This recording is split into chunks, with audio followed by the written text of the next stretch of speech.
La lumière, l'éclairage en vidéo, c'est très important. Et donc aujourd'hui, on va s'amuser un peu. On va essayer de créer une dizaine d'ambiances avec une seule lumière, une lumière low cost qui est derrière moi. On y va tout de suite.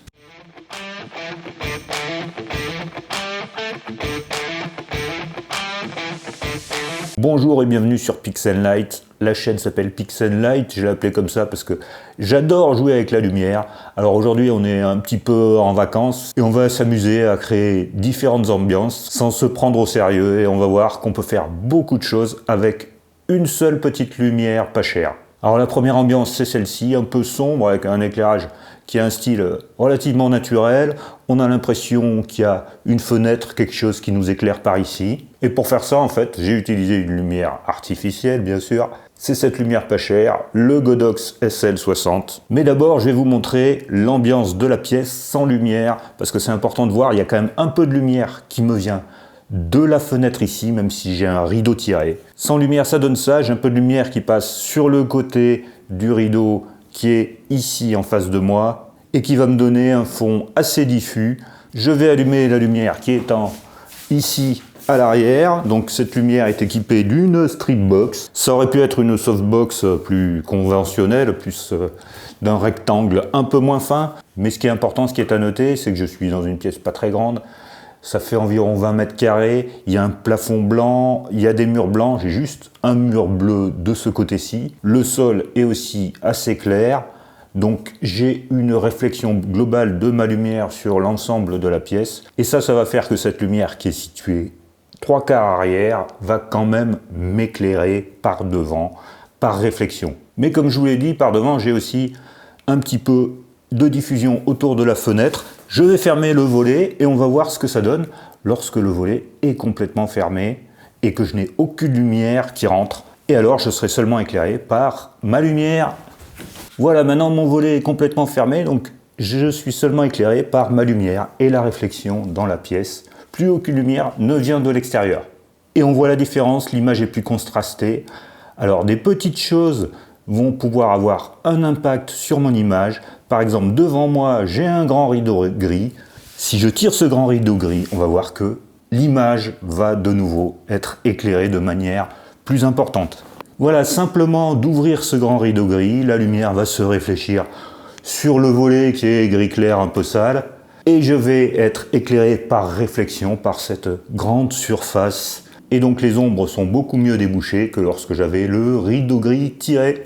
Une parenthèse, il est inutile que je vous parle exactement des réglages de la lumière, parce que ça dépend de la configuration de votre pièce, la hauteur du plafond, si on a des plafonds blancs, si on a une pièce de 30 mètres carrés, de 20 mètres carrés, les réglages vont pas être les mêmes, les distances, les puissances utilisées. Donc il va falloir s'adapter à l'environnement pour régler sa lumière. Là actuellement sur ma caméra, mes réglages d'exposition sont ISO 800, f2.8 pour l'ouverture et la vitesse d'obturation est à 1/50 de seconde. Et je suis qu'à 40% de la puissance de la lumière. Donc une petite lumière comme ça, on peut déjà faire beaucoup de choses. On va maintenant passer à un deuxième type d'éclairage complètement différent. Et oui, ambiance complètement différente, beaucoup moins contrastée, avec des ombres beaucoup moins marquées. Toujours la même lumière, mais qui est maintenant utilisée 100% en réflexion, ici de face. Réflexion au plafond et sur les murs, dirigé vers le plafond avec un bol réflecteur standard pour qu'il n'y ait pas de lumière directe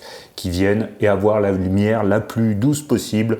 Ce qui est aussi important de dire, c'est que j'ai mis cette lumière le plus loin possible de moi, le plus loin possible du sujet pour avoir une lumière la plus homogène possible entre l'avant-plan et l'arrière-plan. On en parlera dans d'autres vidéos. C'est la loi du carré inverse de la distance, c'est mathématique. Mais cette loi dit simplement que plus on s'éloigne de la source, moins la quantité de lumière va décroître vite. Donc si dès le départ on est loin de la source, eh bien il y aura moins d'écart entre l'éclairage sur moi et l'éclairage 1 mètre derrière moi et l'éclairage 2 mètres derrière moi. Si je suis très près de la source, il y aura un gros écart entre l'éclairage sur moi et l'éclairage sur l'arrière-plan. Donc pour minimiser les contrastes entre l'avant-plan, l'arrière-plan, les ombres et les lumières, on va mettre la source le plus loin possible du sujet. Donc la leçon de cet éclairage, pensez à éclairer en réflexion en intérieur. On peut utiliser des plafonds, les murs. Donc voilà un éclairage très simple, peu contrasté, lumineux, qu'on peut utiliser dans beaucoup de circonstances. Éclairage suivant, éclairage avec une softbox simple, octogonale, qui est ici tout près. Je peux la toucher avec ma main pour avoir une lumière douce. La softbox va adoucir la lumière. Le fait de la mettre près du sujet va permettre de détacher un peu le sujet de l'avant-plan qui va être plus éclairé que l'arrière-plan qui va être moins éclairé, toujours en vertu de la fameuse loi mathématique dont on a parlé tout à l'heure. Donc la source lumineuse est positionnée à moins d'1 mètre, la caméra est à environ 2 mètres, 2 mètres 50, juste derrière. La source est juste un peu plus haute que le visage. Déjà, il ne faut pas que ce soit dans le champ de la caméra, mais un peu plus haute que le visage, et légèrement en angle, très légèrement. Une image un peu plus contrastée qu'avec l'éclairage précédent, mais en gardant la douceur de la lumière avec cette softbox. On va y arriver. Alors, on peut agrémenter cet éclairage avec des petites lumières en arrière-plan. C'est un peu ce que j'appelle l'éclairage YouTube, que tous les youtubeurs font. On met des petites guirlandes à l'arrière, on allume des petites lumières. Une petite lumière ici. Voilà, je vais avoir encore une ambiance un petit peu différente. On passe tout de suite à la lumière suivante. Alors pour cette ambiance, je n'ai rien changé, ou presque quand même, il y a une petite différence. La différence, elle est là, c'est la softbox que j'utilise. J'ai rajouté une grille. Alors c'est pas la même, c'est une rectangulaire. Et j'ai rajouté une grille qui permet vraiment de diriger la lumière et d'éviter que la lumière aille sur l'arrière-plan. Donc je vais avoir une image plus contrastée, je vais concentrer la lumière sur mon avant-plan. Et on peut même vérifier qu'on va peu éclairer l'arrière-plan en éteignant cette lumière.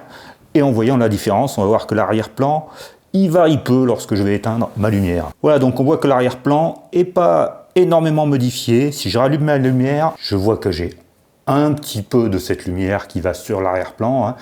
Je ne dis pas qu'on en a zéro, mais on en a beaucoup moins que lorsque j'avais la softbox sans grille. Donc ça va nous permettre de passer à l'ambiance suivante. Et l'ambiance suivante, je vois vraiment que j'ai un éclairage très localisé avec cette grille et que je vais pouvoir modeler cet éclairage beaucoup plus facilement, le diriger. Pour l'instant, je l'ai mis 3/4 face, mais je peux faire quelque chose de beaucoup plus dramatique si je le souhaite, obtenir des contrastes élevés, éclairer une partie spécifique de la scène. Donc une softbox avec une grille, c'est vraiment un plus. On peut l'enlever quand on n'en a pas besoin, bien sûr la grille s'enlève, et la mettre en place lorsqu'on a besoin d'un éclairage beaucoup plus localisé. Nouvelle ambiance, jusqu'à maintenant on était plutôt dans des lumières douces, avec les lumières en réflexion, avec les softbox. Et bien là, on est avec une lumière dure. On a toujours notre même lumière qui est ici en face, ça brille beaucoup. Et je vois que j'ai une lumière dure maintenant, puisque je peux faire des ombres chinoises, un petit lapin, voilà. Les ombres sont très marquées, c'est un look qui peut être aussi intéressant. Mais ça permet surtout d'enchaîner sur le look suivant. Avec ces lumières dures, on va pouvoir faire des ombres dans notre image et on va essayer de faire une ambiance coucher de soleil. On va voir ça. Alors pour mon ambiance coucher de soleil, comme j'ai une lumière blanche, je vais rajouter une petite gélatine sur la lumière. Alors là, bien sûr, j'ai modifié la couleur, mais surtout, grâce à des lumières dures, je vais pouvoir faire des ombres chinoises sympathiques. Donc je vais aller rajouter une petite plante.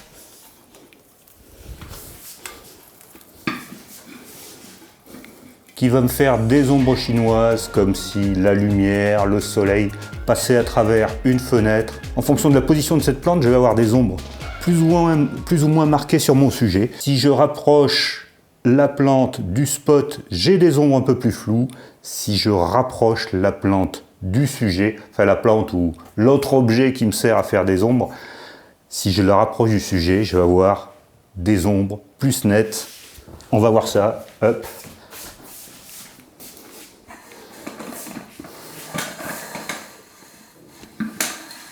Voilà, là j'ai rapproché la plante de moi, presque je peux la toucher ici. Je vois ici que mes ombres chinoises sont beaucoup plus nettes.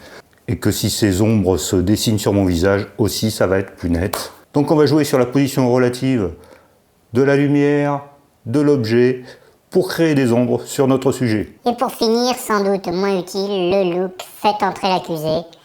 Un contre-jour complet, mais je vous avais dit, cette vidéo c'est pour s'amuser, donc j'ai mis simplement la lumière, juste derrière, là, par terre. Et ce qu'il y a de bien avec ce look « Faites entrer l'accusé », c'est qu'on peut facilement le transformer en look plus sexy, Crazy Horse ou quelque chose comme ça, en rajoutant une gélatine. Voilà, là on a de suite une autre ambiance, ou alors ça peut faire James Bond, comme vous voulez. Merci à vous, à très bientôt sur Pixel Light, au revoir.